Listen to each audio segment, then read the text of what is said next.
Hola, en este video les hablaremos sobre la investigación-acción en el aula.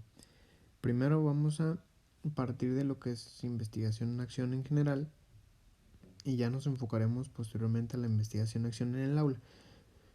La metodología de la investigación-acción, ¿en qué consiste? De manera general, consiste en el análisis diagnóstico de una situación-problema. Después viene la recolección de la información. Posteriormente, conceptualización de la información, formulamos estrategias de acción, ejecutamos esas estrategias de acción y finalmente se evalúan para ver qué tanto van funcionando y se repiten nuevamente este ciclo durante la evaluación. Luego continuamos con su epistemología. La epistemología se genera 3 tipos de conocimiento. Estos 3 tipos de conocimiento se van a regir por 3 intereses. Primero entramos al interés técnico. El interés técnico produce un conocimiento instrumental que es útil para controlar y manipular el mundo físico y social, que es más aplicado en las ciencias naturales. Luego tenemos un interés práctico. Este interés práctico genera las ciencias histórico-hermenéuticas y produce un conocimiento interactivo del ser humano y su comunidad. Y por último tenemos el interés emancipatorio, que crea un conocimiento reflexivo y crítico. Ahora sí pasamos directamente a la definición de investigación-acción en el aula. Fue creada para poder analizar problemáticas, fenómenos y métodos de la práctica educativa y así mejorarla.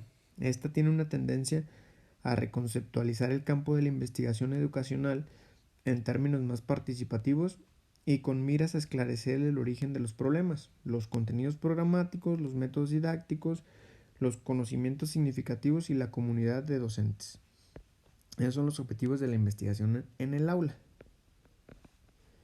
Ahora sí pasamos a sus principios. Antes de entrar a las etapas debemos tener en cuenta ciertos principios que van a ir rigiendo esa investigación. Primero es el método de investigación. Este método va a ser determinado por la naturaleza del fenómeno a estudiar. Posteriormente, otro principio es el problema de la investigación. Y este problema de la investigación va a ser descubierto y estudiado por el docente observador, es decir, por nosotros mismos. Posterior, pasamos al aumentar autoestima y capacidad investigativa. ¿Qué quiere decir con esto? Pues que tenemos que adquirir más conocimiento sobre este tipo de investigación que vamos a realizar para así ir guiando nuestro proceso y no dejar pasar ninguno de los pasos. Si no conocemos lo suficiente de investigación-acción, pues tenemos que consultar referencias para nosotros hacernos de más información y conocer todo el proceso. El siguiente principio es actitud con una postura exploratoria. Y por último, la distorsión del valor educativo. ¿Esto qué quiere decir? Pues no por tratar de mejorar la eficiencia que vamos a tener en un futuro, descuidemos lo que estamos haciendo actualmente. Estos son los principios a tener en cuenta antes de pasar ahora sí las etapas de la investigación-acción en el aula. Que la primera etapa es el diseño general del proceso. En esta parte, el docente va a tener un acercamiento e inserción en la problemática investigada y define el esquema de investigación, así como el requerimiento de medios y recursos. En la etapa 2 es la identificación de un problema importante. El sentido del problema surge de la importancia del mismo, cuyo interés exige una solución. El problema encontrado debe tener relevancia, ser significativo para el docente por haberlo vivido y sentido en su práctica. Sí, tiene que ser un problema que necesitemos encontrarle una solución. Posterior sigue el análisis del problema. En el análisis del problema, las actividades de esta fase están relacionadas con el análisis sistemático de la naturaleza, supuestos, causas y consecuencias del problema. Es decir, el porqué del problema. En la etapa 4 llega la formulación de hipótesis. En la medida que se estrecha la elaboración de las etapas anteriores, en cuanto a tentativas hipótesis, estas se estrechan confluyendo hacia alguna y mejor hipótesis, lo que tiene más probabilidad de explicar y solucionar el problema, y en cuál hay que concentrar el estudio. ¿Sí? Aquí ya se define de manera clara cuál va a ser la hipótesis a trabajar. En la etapa 5 tenemos la recolección de información necesaria, y en esta existen las técnicas de recolección de información que son las más apropiadas son las siguientes: tomar notas en clase, grabación de audio, grabación de video, el cuestionario y la observación participante, que esta última proporciona al docente investigador la fuente más flexible de información y un soporte emocional. Continuamos con la etapa número 6, que es la categorización de la información. ¿En qué consiste? Pues en resumir o sintetizar en una idea o concepto un conjunto de información escrita, grabada o filmada para que sea su fácil manejo, y esta idea se llama categoría o constituye el auténtico dato cualitativo. Continuamos con la etapa número 7, que es la estructuración de las categorías. Aquí se integran las categorías o ideas producidas por medio de la categorización en una red de relaciones. Se crea una imagen representativa, debe relacionarse con el contexto y nos va a ayudar a generalizar los resultados. En la etapa número 8 tenemos el diseño y ejecución de un plan de acción.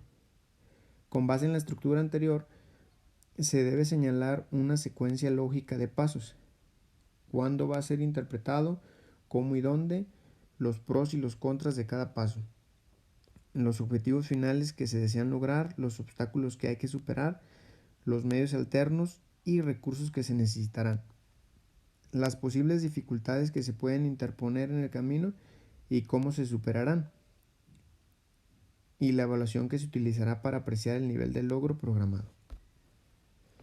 Y ya vamos para finalizar en la etapa número 9, que es la evaluación de la acción ejecutada, lo que se hizo en la etapa anterior. Entonces aquí se ayuda a determinar los avances que se lograron. Debe de responder la siguiente pregunta: ¿los resultados del plan de acción, una vez ejecutados, solucionaron el problema o no? Y ya posteriormente se toma en cuenta los objetivos prefijados desde un inicio.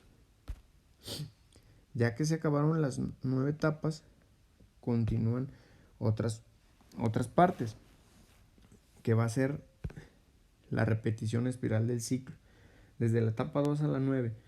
Esto es para volver a evaluar y poder redefinir en caso necesario nuestro problema.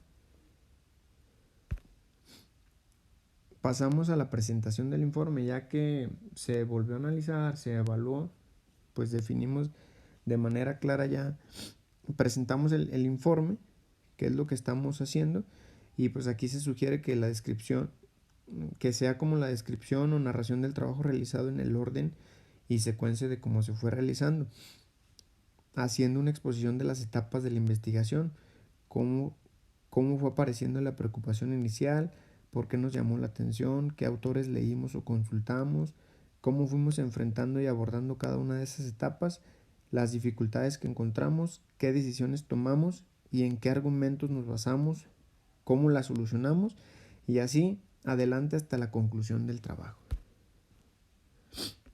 Y al final tenemos la validez y confiabilidad. Esta validez puede ser definida por el grado o nivel de los resultados de la investigación reflejan en una imagen clara y representativa de una realidad o situación dada. En la investigación-acción en el aula, su fin es el mejoramiento y aplicación de la situación en particular y no de otras. Es decir, que a lo mejor yo lo que investigue no le va a servir a todos los demás compañeros, pero sí pudiera también convertirse o transferirse y aplicarse en otros. Y esto le haría una investigación más universal, pero el fin primario de la investigación-acción no es ese. O sea, si no es universal, tampoco hay problema. Puede ser válida y confiable. y esta la van a determinar pues diferentes observadores.